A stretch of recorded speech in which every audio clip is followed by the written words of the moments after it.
जय हिंद साथियों। तो कैसे हैं आप लोग? आशा उम्मीद है आप अच्छे ही होंगे। मैं हिमांशु सिंह एक बार फिर से आप लोगों का स्वागत करता हूं आपके अपने YouTube चैनल रुक्मिणी प्रकाशन पर। जैसा कि हम लोग एसएससी जीडी के लिए मैथ का प्रैक्टिस सेट सॉल्व कर रहे हैं और सॉल्व करते समय ये सीख रहे हैं कि किस अप्रोच के साथ एग्जाम में क्वेश्चन बनाया जाए। केवल क्वेश्चन बनाना तो महत्वपूर्ण नहीं है, क्वेश्चन कम समय में कैसे बनाए ताकि हम एग्जाम में अगले बच्चे से आगे हो जाए। रिजल्ट भी आपका क्वेश्चन बनाने से नहीं होगा, क्वेश्चन कम समय में बनाने से होगा।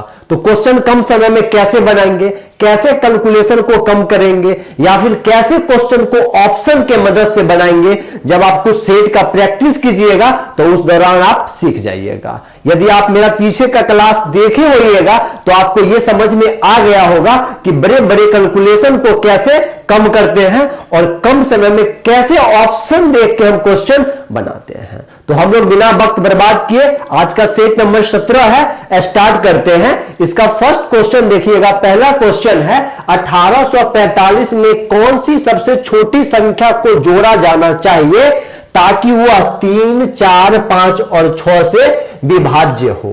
अब 1845 में ऐसा कौन संख्या हम जोड़ दें कि वो संख्या 3, 4, 5 और 6 से विभाजित हो। तो इसको हम कैसे बनाते देखते कि 1845 का इकाई अंक 5 है, ठीक है, और इसमें जो भी संख्या जोड़ेंगे ना, जोड़ने के बाद प्राप्त होने वाली संख्या जो होगी वो 3, 4, 5, 6 से विभाजित होना चाहिए। यानी जोड़ने के बाद जो संख्या आएगी वो भी संख्या 5 से विभाजित होना चाहिए। और 5 से कोई संख्या तब विभाजित होती है जब उसका इकाई अंक 5 हो या फिर 0 हो।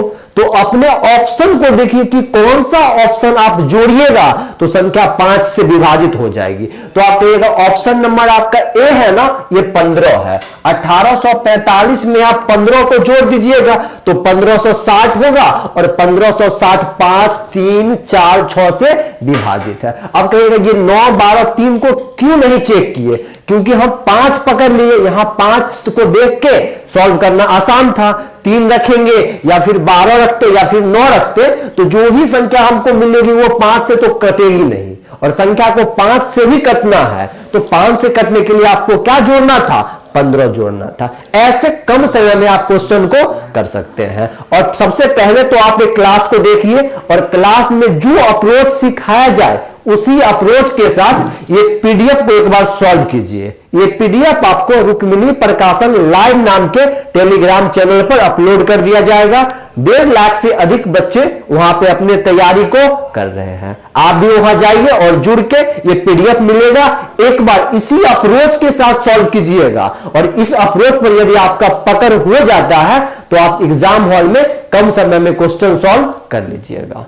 अब आज का अगला क्वेश्चन देखेंगे। आज का अगला क्वेश्चन है समलंब चतुर्भुज के सम्मुख भुजा की लंबाई क्रमशः 12 सेंटीमीटर और 8 सेंटीमीटर है, उसके बीच की सबसे छोटी दूरी 16 सेंटीमीटर है। समलंब चतुर्भुज का क्षेत्रफल ज्ञात करिए। अब कहिएगा किसको कहते हैं समलंब चतुर्भुज? तो आप देखिएगा ये जो चतुर्भुज है ना, ये समलंब चतुर्भुज है। इसके 2 भुजा आपस में समांतर होते हैं और 2 भुजा असमांतर होते हैं। ये जो दोनों भुजा आपका समांतर है ना, इसकी लंबाई दे रखा है। एक का लंबाई दिया आपका 8 सेंटीमीटर, जो छोटी है वो 8 है और जो बड़ी है वो 12। मान लीजिए ये 12 सेंटीमीटर है और ये आपका 8 सेंटीमीटर है।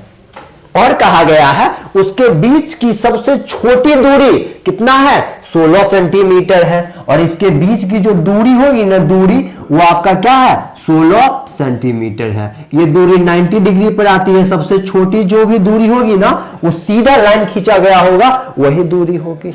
अब इसका क्षेत्रफल निकालना है। कौन सा चतुर्भुज है? तो कहिएगा समलंब चतुर्भुज है। तो इसके क्षेत्रफल के लिए क्या फॉर्मूला है? तो आप फॉर्मूला ध्यान रखिएगा। इसके क्षेत्रफल के लिए फॉर्मूला होता है 1/2 और समांतर भुजाओं का योगफल। तो समांतर भुजा 8 है और 12 है, तो 8 + 12 कर लेंगे और गुना में क्या करते हैं? उसके बीच की दूरी कितना है? तो कहिएगा 16 है। अब 8 और 12 को जोड़िएगा तो 20 और 20 को 2 से भाग दीजिएगा तो 10 और 10 को 16 से गुना कीजिएगा 160 आपका क्या होगा?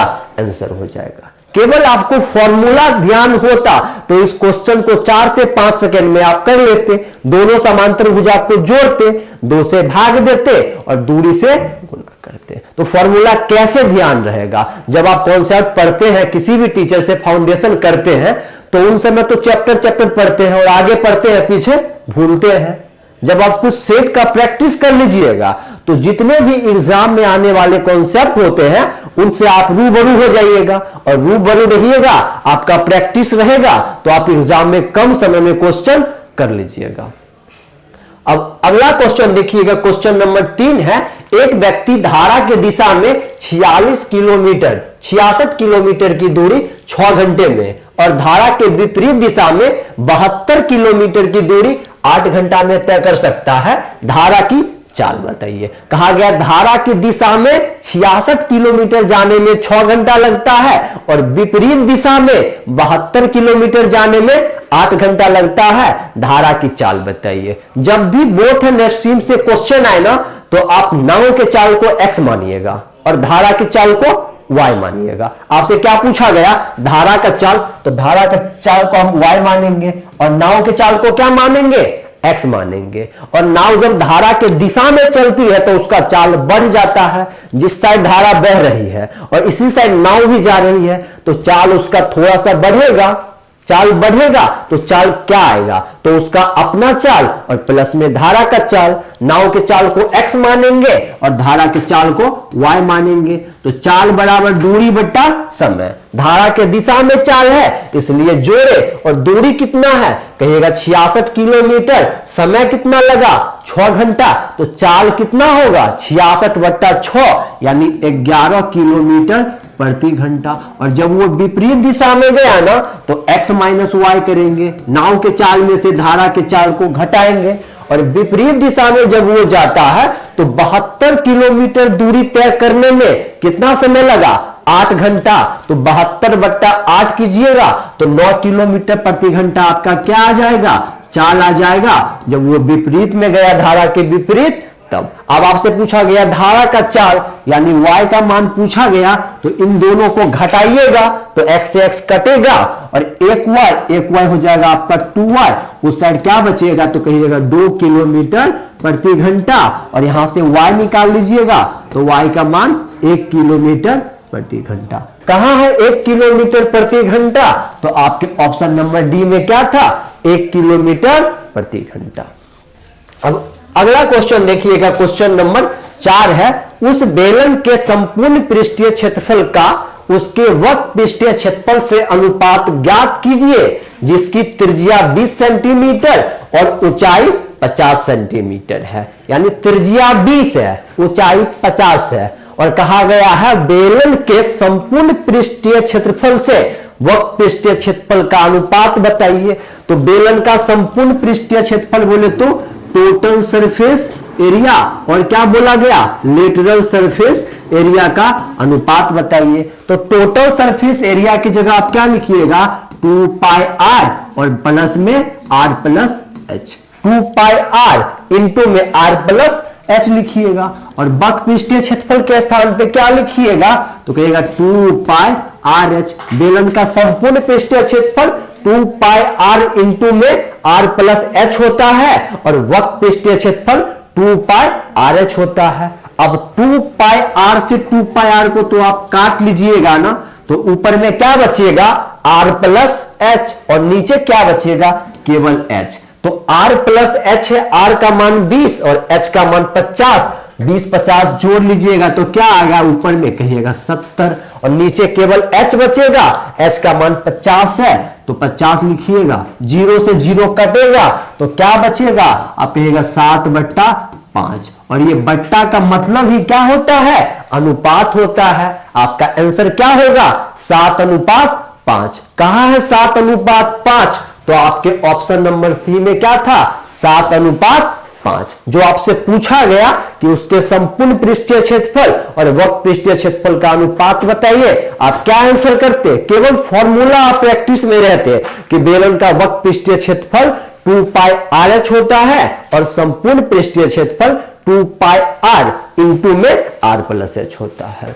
अब अगला क्वेश्चन देखिएगा। अगला क्वेश्चन है आपका, एक कार चालक को एक निश्चित दूरी तय करने में लगने वाले समय को 40% कम करने के लिए कार की चाल में कितने प्रतिशत की वृद्धि करनी होगी। दूरी निश्चित है, यानी कि दूरी सेम है, उसी दूरी को चाहता है कि 40% कम समय में तय कर ले। जो समय आज लगता होगा वो अगले दिन चाहता है कि 40% कम समय में हम उस दूरी को तय करें, तो चाल बढ़ाना पड़ेगा। तो वो समय में कितना कमी चाहता है, तो कहिएगा 40%। अब 40% का फ्रैक्शन निकालेंगे तो 40% हटेगा और बट्टा में 100 आएगा, तो 40/100 लिखिएगा और काटिएगा तो 2/5। यानी पहले यदि वो 5 समय लेता होगा तो अभी 2 समय ले रहा है, यानी 2 समय वो कम करना चाह रहा है। तो समय कितना लेगा, तो कहिएगा यदि उसको पहले 5 यूनिट समय लगता था तो अब 2 कम समय लेना चाह रहा है, यानी 3 समय लेगा। तो कितना समय कम होगा, कहिएगा 2 कम है 5 पर, तो 40% कमी हो जाएगा। या फिर इसी रेशियो को आप ऐसे भी निकाल सकते थे, इसको क्या करते, पहले इसको 100% दे देते और उसमें से 40% आप घटा लेते। पहले 100% और आगे चाह रहे हैं 40% कम लगे तो 60% रेशियो लेते, तो 5 से क्या आ जाता, 3 आ जाता। ये समय का रेशियो आया ना, और दूरी समान है तो चाल का रेशियो इसका उल्टा होता है। दूरी सेम हो, यानी दूरी जब भी नियत हो तो जो रेशियो समय का होगा उसका रेशियो उल्टा चाल का होगा। तो चाल बोले तो स्पीड का रेशियो निकालेंगे तो 3 से 5, यानी पहले यदि स्पीड उसका 3 होगा तो अभी 5 करना होगा। तो कितना स्पीड बढ़ाना होगा, आप कहिएगा 2 बढ़ाना होगा। तो प्रतिशत में निकालिएगा, अभिष्ट प्रतिशत, यानी कितना वृद्धि करे वो चाल में, तो अभिष्ट प्रतिशत हम निकालेंगे। तो वृद्धि किया है किसका, तो आप कहिएगा 2 का। और वृद्धि कहां से किया है, कहिएगा वृद्धि किया है वो 3 से, तो 2/3, और प्रतिशत में लाना है तो 100 से गुना। और 2/3 कितना होता है, 66.2/3। अब आपको ये चीज याद में होगा कि ये 66.2/3 इसको कैसे किए। तो जब आप प्रतिशत का क्लास कीजिएगा ना, तो वहां फ्रैक्शन को प्रतिशत में कैसे बदलते हैं ये आपको बता दिया जाएगा। और तब तक के लिए आप क्या कीजिए, 200 में 3 से भाग दे लीजिए, तो 66 बार में पूरा पूरा कटेगा और 2 बार बच जाएगा, तो पूर्णांक में उसको 2/3 आप लिख लीजिएगा। अब अगला क्वेश्चन कीजिएगा, क्वेश्चन नंबर 6 है, जिया को एक बिल पर 30% और 10% की छूट मिलती है, उसे मिलने वाली कुल छूट क्या है। यानी जिया को एक बिल पर ना 30% और 10% का छूट मिला। यदि आप पीछे का क्लास देखे होइएगा तो ये प्रश्न 2 से 3 सेकेंड का था। आप देखते आपके स्क्रीन पे ये प्रश्न आता और आप इसको कर लेते। जब 2 अलग अलग छूट हो उसके लिए एकल छूट कैसे निकालते हैं, तो दोनों को जोड़ना है। दोनों को क्या करना है, जोड़ना है, और दोनों का गुणनफल करके 100 से भाग देके घटाना है। यानी एकल छूट के लिए क्या फॉर्मूला बताए थे, जब 2 अलग अलग छूट x% और y% हो तो एकल छूट के लिए क्या कहे थे, x + y और माइनस में x गुने y और बट्टा में 100। जब सक्सेसिव वृद्धि या कमी होता है तो यहां प्लस आता है, लेकिन जब छूट निकालते हैं एकल छूट तो यहां माइनस आता है। 10 और 30 को जोड़िएगा तो 40, और 40 में से क्या घटा लेंगे, तो कहिएगा 40 में से घटाना है 30 गुने 10 का गुणनफल 300, और 300 में 100 से भाग देंगे तो 3, यानी 40 में से 3 घटा लेंगे तो क्या आ जाएगा, 37%। कहां है 37%, ऑप्शन नंबर बी में क्या था, 37%। अब अगला क्वेश्चन देखिएगा, क्वेश्चन नंबर 7 है आपका कि 8300 पर 10% की दर से 2 वर्षों के वार्षिक रूप से चक्रवृद्धि हुए चक्रवृद्धि ब्याज और साधारण ब्याज में अंतर बताइए। आप ऑप्शन को देखते और कहते 83 आंसर होगा। अब कैसे इतना जल्दी कर लेंगे, आप भी इतना जल्दी कर सकते हैं, केवल आपको वो कॉन्सेप्ट मालूम होता तब। एक तो फॉर्मूला वाला तरीका कि 2 साल के लिए सीआई और एसआई का अंतर, जब समय कितना हो 2 ईयर हो तो सीआई से एसआई का अंतर के लिए एक फॉर्मूला है। फॉर्मूला से कीजिएगा तो थोड़ा सा गुना भाग आपको करना होगा। फॉर्मूला क्या है, P गुने आर स्क्वायर और बट्टा में हम लिखते हैं क्या 100 गुने 100। ये तो हो गया आपका फॉर्मूला वाला तरीका।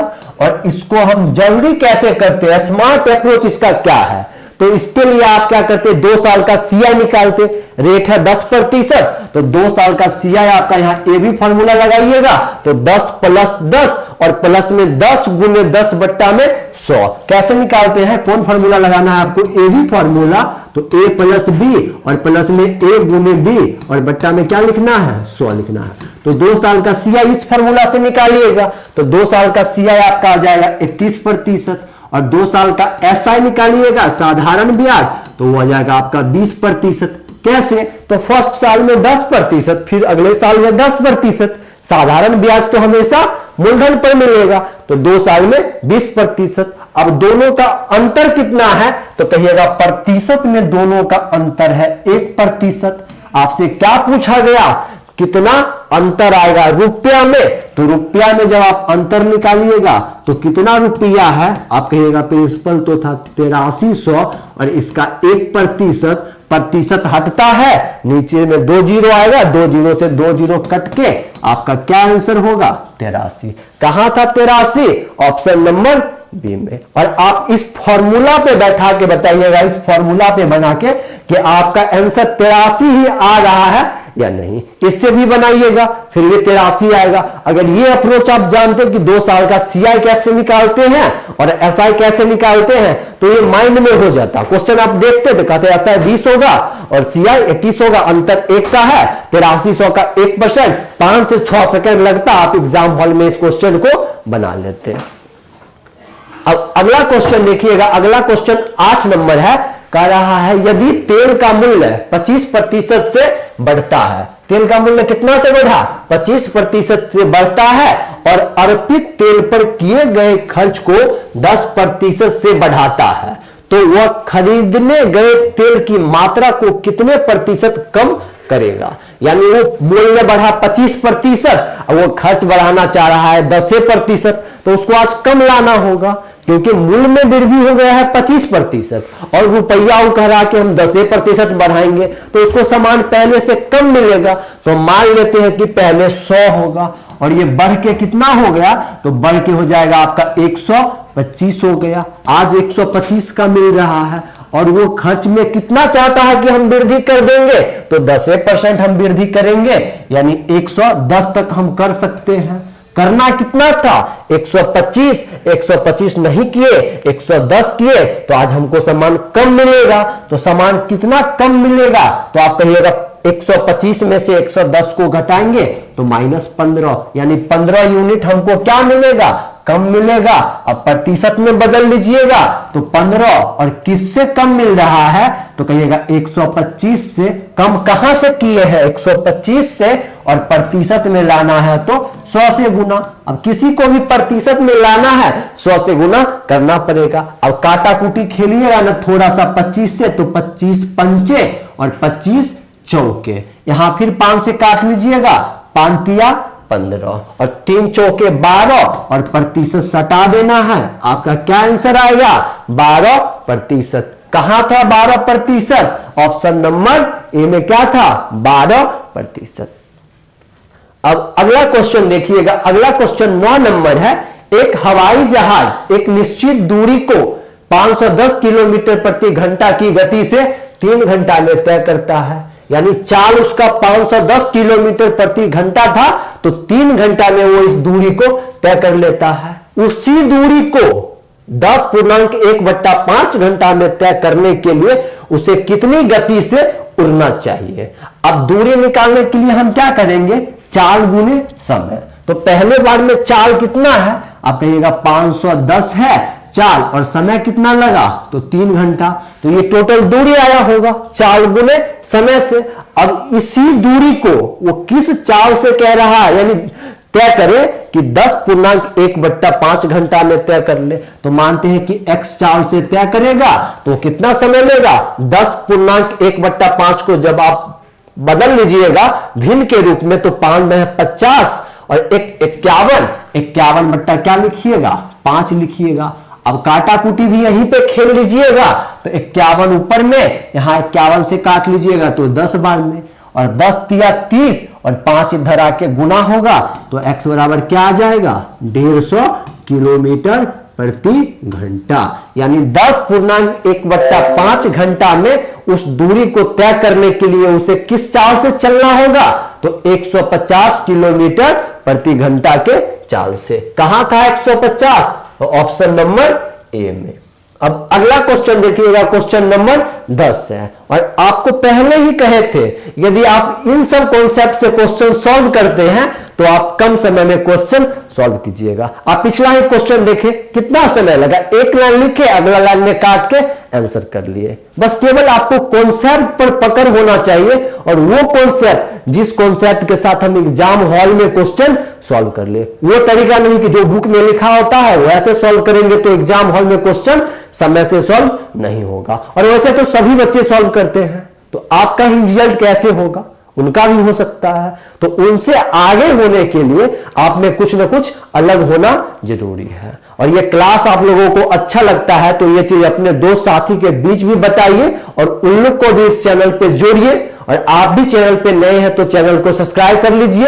आपको यहां वो सिखाया जाएगा जो आपके एग्जाम के लिए जरूरी हो। अब अगला ही क्वेश्चन देखिएगा। अगला क्वेश्चन का, एक व्यक्ति जो दौड़ने का अभ्यास करता है दूरी के पहले आधे हिस्से को 4 किलोमीटर प्रति घंटा की चाल से, और शेष आधी दूरी को वो 6 किलोमीटर प्रति घंटा की चाल से तय करता है, उसकी औसत चाल क्या होगा? तो दो दूरी है, यानी दूरी जो भी था ना, मानते हैं एक दूरी है, इसका आधा मान लेते हैं यहां है, ये आधा इधर का भाग कितना से तय किया है, तो वो 4 किलोमीटर प्रति घंटा के भाग से इस आधी दूरी को तय किया है। और ये आधा को किससे तय किया, तो 6 किलोमीटर प्रति घंटा के चाल से तय किया। इसको तय किया 4 किलोमीटर प्रति घंटा से, और उसको तय किया 6 किलोमीटर प्रति घंटा से। यानी दोनों दूरी बराबर था ना, जितना ये है कारण आधी दूरी, तो आधा इधर तो आधा उधर। और जब दो समान दूरी को, यानी जितना इधर था उतना उधर है, अलग अलग चाल से तय किया गया हो, तो औसत चाल हम कैसे निकालते हैं? तो उसके लिए फॉर्मूला है एवरेज वेलोसिटी का। अब क्या फॉर्मूला है? तो कहेंगे 2 गुने x गुने y, और बट्टा में क्या लिखेंगे x प्लस y। अब सबको गुना कर लीजिएगा, तो 2 गुने 4 गुने 6 कीजिएगा तो 24 दूनी 48, और 6 4 को जोड़िएगा तो 10। अब 48 में 10 से भाग दीजिएगा, 4.8 किलोमीटर प्रति घंटा आपका क्या होगा, आंसर हो जाएगा। कहां था 4.8? तो ऑप्शन नंबर डी में क्या था, 4.8 किलोमीटर पर घंटा। जब दो समान दूरी को वो तय करे अलग अलग चाल से, तो उसके लिए फॉर्मूला आप ध्यान रखिएगा। क्या फॉर्मूला है? 2xy, और बट्टा में x प्लस y। अब अगला क्वेश्चन देखिएगा, क्वेश्चन नंबर 11 है। एक संख्या में 8% की वृद्धि की जाती है। पहले तो 8% की वृद्धि की जाती है, और फिर बढ़ी हुई संख्या में 8% की कमी की जाती है। संख्या में शुद्ध वृद्धि या कमी बताइए। आपको कॉन्सेप्ट मालूम होता ना, तो आप डायरेक्ट देखते और कहते आंसर क्या होगा, डी होगा। यह सक्सेसिव चेंज है।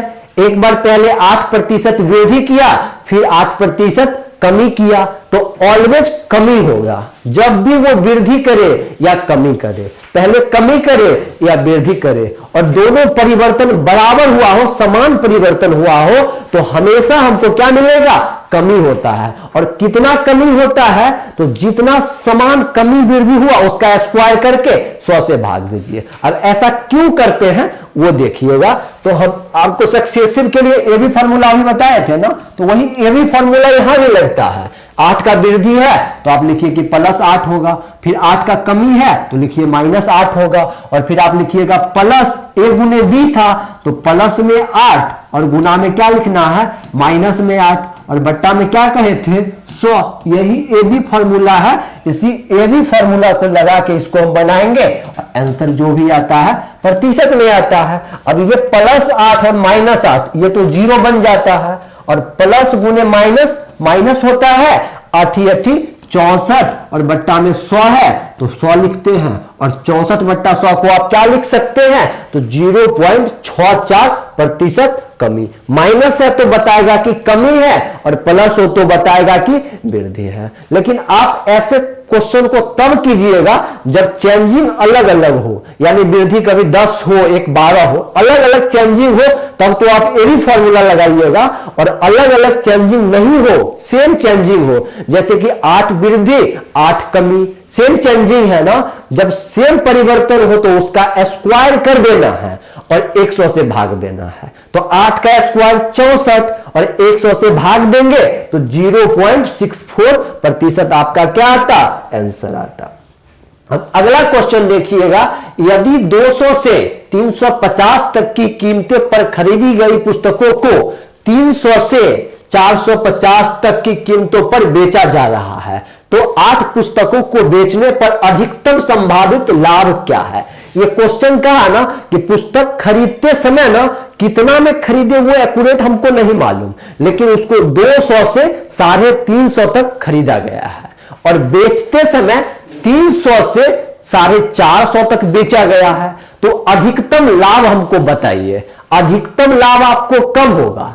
अधिकतम लाभ आपको तभी होगा जब आपको खरीदते समय न्यूनतम में खरीदे होंगे और बेचते समय अधिकतम में बेचे होंगे। तो खरीदते समय कितना से कितना तक कहा गया, सीपी लिखते हैं। खरीदते समय वो 200 से 350 तक, 200 से 350 तक खरीदता है और बेचते समय कितना में, तो बेचते समय वो क्या करता है, 300 से 450 तक में बेच रहा है। तो खरीदते समय हम मानते हैं कि 8 को खरीदा होगा 200 में और बेचते समय 8 को बेच दिया होगा 450 में। एक्यूरेट तो मालूम नहीं है, हमसे पूछा गया कि अधिकतम लाभ बताइए। अधिकतम लाभ कब? जब खरीदते समय न्यूनतम में खरीदेंगे और बेचते समय अधिकतम में बेचेंगे। तो एक वस्तु पर कितना का लाभ होगा? आप खरीदते समय 200 में खरीदिए और बेचते समय 450 में बेचिए, तो एक वस्तु के लिए 250 का लाभ होगा, यानी एक पुस्तक पर 250 का लाभ है। तो 8 पुस्तक का पूछा गया तो 250 को 8 से गुना कीजिएगा, 2000 आपका क्या आएगा, आंसर आ जाएगा।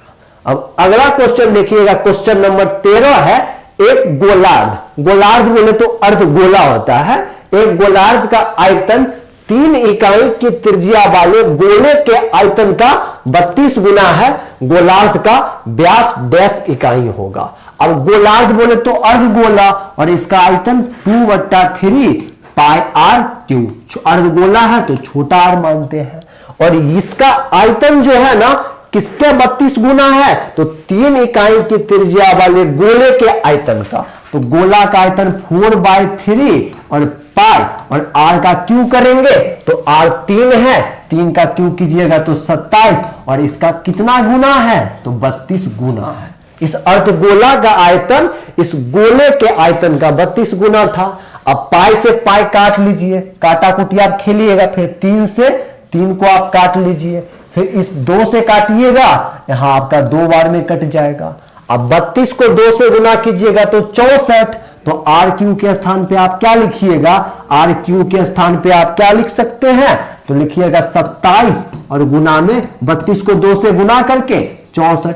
अब आर का मान निकालिएगा तो उधर क्यू रूट चढ़ाइएगा तो 27 बाहर निकल जाएगा, 3 होगा और 64 को निकालिएगा, क्या कहते हैं ये आपका 64 है, 64 को निकालिएगा तो 4 आएगा, 4 आ जाएगा। तो इस अर्धगोले का त्रिज्या कितना होगा, कहिएगा 12 इकाई होगा। लेकिन पूछा गया अर्धगोले का व्यास, तो व्यास कितना होता, त्रिज्या का डबल, तो 12 का दुगुना करेंगे 24 इकाई क्या होता, इस अर्धगोले का व्यास होता। अब अगला क्वेश्चन देखिएगा, क्वेश्चन नंबर 14 है। एक दुकानदार ने 9 रुपए प्रति दर्जन के दर से 240 चॉकलेट खरीदी। यदि वह इन सभी को 1 रुपए प्रत्येक पर बेचता है तो उसका लाभ प्रतिशत बताइए। यानी 9 रुपए प्रति दर्जन, यानी 1 दर्जन खरीदने में वो 9 रुपया लगाता है, तो 1 का दाम निकाल लेंगे। कैसे निकालेंगे, और बेचते समय 1 को बेचता है 1 रुपये में, तो हम रेशियो ले ले, रेशियो से बना लेंगे इस प्रश्न को। तो 1 का सीपी कितना होगा, हम सीपी से क्या करेंगे, एसपी का रेशियो लेंगे। सीपी बोले तो क्रय मूल्य और एसपी बोले तो विक्रय मूल्य। 9 रुपया में वो 12 खरीदता है, 1 दर्जन मतलब 12 खरीदता है, तो 1 रुपया में कितना खरीदता होगा, तो कहिएगा 9/12। और 1 रुपये, एक वस्तु का दाम 9/12 और एक को बेचता है कितना में, 1 रुपया में। यानी एक वस्तु को खरीदता है 9/12 में और एक वस्तु को बेचता है 1 में। अब 3 से काट लीजिएगा तो 3 तिया और नीचे होगा 4, रेशियो को सही कर लीजिएगा, 4 आपका वहां चल जाएगा। यानी सीपी 3 है, विक्रय मूल्य एसपी 4 है, तो कितना का लाभ हुआ, कहिएगा 1 का लाभ है। और इस लाभ को जब प्रतिशत में निकालिएगा तो 1 का लाभ 3 पर और प्रतिशत में लाने के लिए 100 से गुना और 1/3 कितना होगा, 33.1/3%। अब अगला क्वेश्चन देखिएगा, क्वेश्चन नंबर 15 है, 8 संख्याओं का औसत 24 है। तो 8 संख्या कोई होगी जिसका औसत 24 है, तो 8 का योग हम निकाल लेंगे। कैसे निकालेंगे, तो औसत को 8 से गुना कर देंगे तो 8 संख्या का योग निकल जाएगा। फिर वो कहा कि इन संख्याओं में से एक संख्या को हटा दिया जाता है तो औसत 27 हो जाता है। हटाई गई संख्या बताइए। अब 8 संख्या का योग क्या होगा, तो आप कहिएगा 8 और गुने औसत 24 है, तो 8 का योग होगा। इस 8 को योग में से एक संख्या घटा लिए तो अब 7 संख्या का योग बचा होगा। और इस 7 संख्या का औसत कितना है, तो कहिएगा 22 है, तो योग कितना होगा, 7 गुने 22।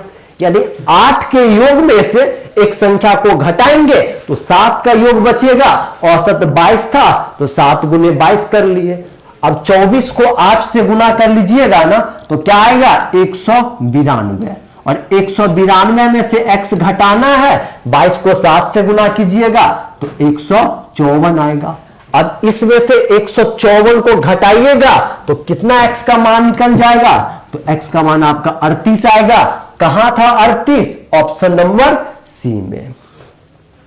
अब अगला क्वेश्चन देखिएगा, क्वेश्चन नंबर 16 है, एक सामान्य अध्ययन पुस्तक का अंकित मूल्य 800 रुपया है। यदि इसे 15% और 20% क्रमिक छूट पर बेचा जाता है, इसका विक्रय मूल्य ज्ञात कीजिए। अंकित मूल्य दे रखा है और इस पर 15%, 20% का दो छूट है, तो पूछा गया इसका विक्रय मूल्य क्या होगा। विक्रय मूल्य बोले तो सेलिंग प्राइस यानी एसपी, अंकित मूल्य कितना है, कहिएगा 800 है। और 800 पर कैसे कैसे छूट दिया जा रहा है, पहले 15%, तो 15% छूट देगा तो 85% पर देगा और 85% हटाएंगे, नीचे में 100 आएगा, 85/100 होगा। और 85/100 को आप क्या लिखिएगा, 17/20। आगे 20% का छूट दिया, 20% का छूट दिया तो 80% पर दिया और 80% का फ्रैक्शन वैल्यू क्या होगा, तो कहिएगा 4/5 होगा।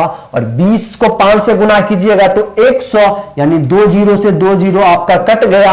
आपका आंसर क्या होगा, तो कहिएगा 8 गुने 17 चौके 68। अब इसको इससे गुना करना है तो कम समय में इस गुना को आप कैसे करते, तो 8 64, 64 का क्या लिखते, 4, हाथ में बचा 6, तो 8 6 48 और 48 6 आपका क्या होगा, 54। तो आपका आंसर क्या आता, 544 रुपया।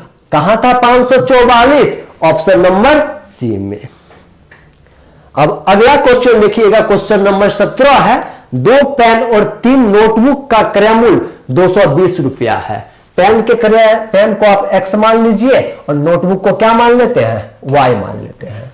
तो आपका कहा गया कि 2x और प्लस में 3 नोटबुक, तो 3y का कीमत कितना है, तो आप कहिएगा 220 रुपया है। फिर आगे क्या कहा जाता है, 2 पेन और 4 नोटबुक, यानी 2x और इसके साथ 4 नोटबुक आया, 4y, तो इसका कीमत कितना है, 250 है। मैक्सिमम बच्चे इस प्रश्न में क्या करेंगे, वो समीकरण को सॉल्व करने जाएंगे, एक्स वाई का मान निकालेंगे। सॉल्व तो करना ही है लेकिन बुद्धि से सॉल्व करें, ज्यादा गुना भाग ना करें। वो कैसे करेंगे वो आप सीखिएगा।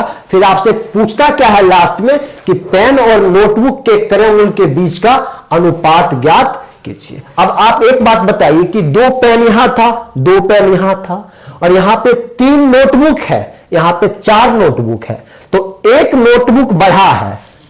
पहले पेन 2 था, अभी भी पेन 2 है। एक नोटबुक बढ़ने के कारण 30 रुपया ज्यादा लगा, यानी एक नोटबुक बोले तो एक वाई का मान कितना होगा, 3 होगा। इक्वेशन बना के हम डायरेक्ट y का मान निकाल लेंगे कि कितना होता, 30 होता। अब कैसे निकाले वो समझिए कि 2 पेन यहां है, 2 पेन यहां है और 3 नोटबुक वहां था तो 220 लगा, और यहां पे भी 2 पेन तो हम खरीदे ही खरीदे और 4 नोटबुक खरीद लिए तो 250 लगा, 30 रुपया ज्यादा लग गया। और वो 30 रुपया ज्यादा क्यों लगा, एक नोटबुक खरीदने के कारण, तो एक नोटबुक का 30 रुपया होगा। अब यहां पे बैठा लीजिएगा तो 30 दिया 90 और 90 इसमें से घटाइएगा, यहां इस समीकरण 1 में आप रख लीजिएगा तो क्या कहिएगा, इसको 1 मानते हैं और 1 में y का मान आप रख दीजिएगा तो आपको क्या कहिएगा 2x और प्लस में 30 दिया 90 और बराबर में क्या कहे 220। अब यहां से 2x निकालिएगा तो 2x 130 आ जाएगा, फिर x निकाल लीजिएगा तो x आपका 65 आ गया, यानी पेन का दाम 65 और उसका दाम 30। अब इस दोनों का अनुपात आपसे पूछा गया 65:30, क्या करेंगे 65:30। अब काटा कुटी कर लीजिएगा, 5 से कटेगा तो ये 13 बार में और ये आपका कितना बार में 6 बार में। क्या अनुपात आएगा 13:6। कहां था 13:6, तो आपके ऑप्शन नंबर डी में क्या था 13:6। अब अगला क्वेश्चन देखिएगा, क्वेश्चन नंबर 18। ये टाइम एंड वर्क का क्वेश्चन है और इस क्वेश्चन को आप अच्छे से समझिएगा, यहां ध्यान बना के रखिएगा, नहीं तो ये क्वेश्चन आपके दिमाग में अच्छे से नहीं बैठेगा। क्वेश्चन कहा गया ए बी से 3 गुना कुशल कारीगर है, यानी ए और बी की क्षमता का अनुपात क्या दिया गया है कि 3 गुना कुशल है, यानी क्षमता जो है उसका 1 है अगर बी का तो ए का क्षमता कितना होगा 3 होगा, यानी ए प्रत्येक दिन 3 काम करता होगा तो बी प्रत्येक दिन 1 काम करता होगा। ए ने कार्य करना शुरू किया और उन्होंने मिलकर एकांतर दिनों में कार्य किया और 24 दिनों में कार्य समाप्त हो गया। ए अकेले इस कार्य को कैसे करता, और ए भी कैसे कार्य कर रहे हैं तो एकांतर दिनों में। अब एकांतर दिन कैसे काम करते, एकांतर दिन कहते किसको है, तो एक दिन ए आएगा एक दिन बी आएगा, ऐसे काम होगा तो एकांतर दिन में काम होगा।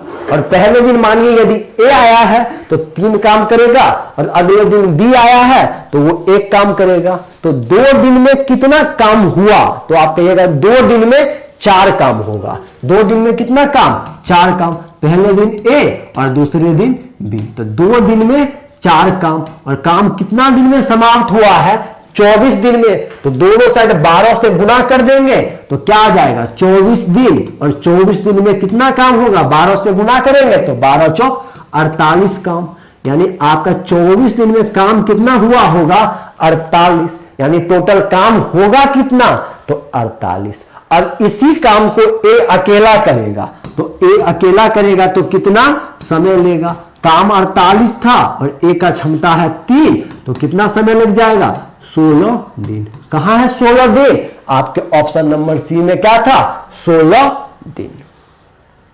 अब अगला क्वेश्चन देखिएगा, क्वेश्चन नंबर 19। ये सब तो ऑप्शन देख के बनते हैं, इस सब में आपको लिखना भी नहीं पड़ेगा और क्वेश्चन को बना लीजिएगा। जब भी भिन्न के रूप में दिया हो पूछा गया आपसे उसका महत्तम समावर्तक क्या होगा, यानी HCF क्या होगा, तो ऊपर वाले का आप HCF निकाल दिएगा। जो आपसे पूछेगा ना वो ऊपर वाले का यानी अंश का, ऊपर में जो होगा उसको अंश बोलते हैं, तो अंश का HCF, यानी जो पूछा जाए वो ऊपर वाले का और जो ना पूछा जाए वो नीचे वाले का। तो HCF पूछा है तो ऊपर वाले का HCF निकालिएगा 3, 5, 7, 1, कुछ भी कॉमन नहीं है तो HCF 1 होगा। और नीचे वाले का LCM निकालना है, 4, 7, 9 और 12 का एलसीएम कैसे निकालेंगे, तो अब 4, 7, 9, 12 का एलसीएम जो भी होगा ना वो 4, 7, 9, 12 सबसे कटेगा। तो ऑप्शन चेक कर लीजिए कि कौन आप सबसे कट रहा है, तो आप ऑप्शन चेक करने आइएगा तो ये नीचे वाला 4 से तो कटा नहीं।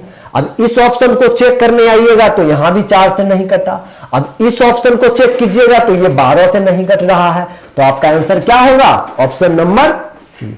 HCF ऊपर वाले का 1 और नीचे सबका एलसीएम निकालिएगा 4, 7, 9, 12 का तो 252 आ जाएगा। अब अगला क्वेश्चन देखिएगा, क्वेश्चन नंबर 20 है आज का आखिरी क्वेश्चन।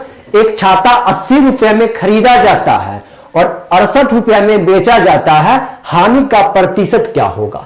80 में खरीद के 68 में बेचे तो 12 का क्या हुआ हानि हुआ, किस पर हानि हुआ, क्रयमूल्य 80 था और प्रतिशत में लाना है तो 100 से गुना। अब थोड़ा सा काटाकुटी खेलिएगा तो 20 चौके और 20 पंचे, फिर यहां काटिएगा 4 से तो 4 तिया और 5 तिया 15। आपका आंसर क्या आ जाएगा, 15%। कहां था 15%, ऑप्शन नंबर ए में क्या था, 15%।